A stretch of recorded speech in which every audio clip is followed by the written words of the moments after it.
मकर संक्रांति क्यों मनाई जाती है? क्योंकि आज संसार में मकर संक्रांति के दिन गंगा जी का भी जाना हुआ था। माना जो है नई परिवर्तन और नए युग निर्माण की व्यवस्थाएं भी मकर संक्रांति से उत्पन्न होते हैं। इसीलिए लोग अधिकतर दान देते हैं और गंगा स्नान भी करते हैं। वास्तविक लेकिन एक अपने अंदर की भावनाओं का परिवर्तन नहीं करते। ज्ञान गंगा का अर्थ है कि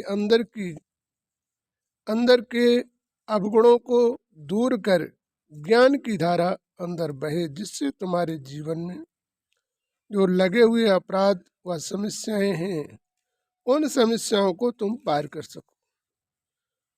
तो इस रूप में मकर संक्रांति मनाई जाती है कि सभी अपनी बुराइयों को त्याग कर उस भगवान की याद में रहकर अपने जीवन का परिवर्तन करें, जिससे ऐसे दिनों का सामना न करें। शिव ज्योति का ध्यान करके मानव अपने जीवन के समस्त अपराधों से मुक्ति पाता है।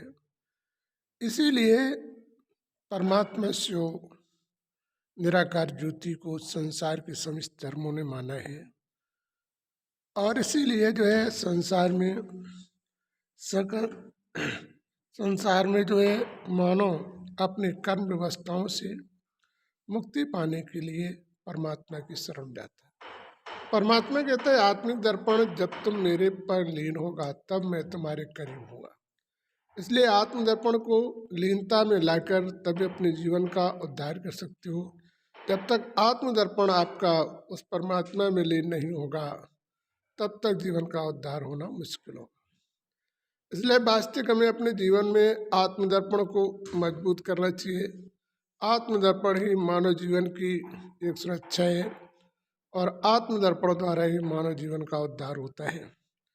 इस प्रकार से मनुष्य अपने जीवन में समस्त अपराधों से मुक्त हो जाता है। परमात्मा कहते हैं मुझे याद करने के लिए मंत्र, माला, अन्य चीज़ों की आवश्यकता नहीं।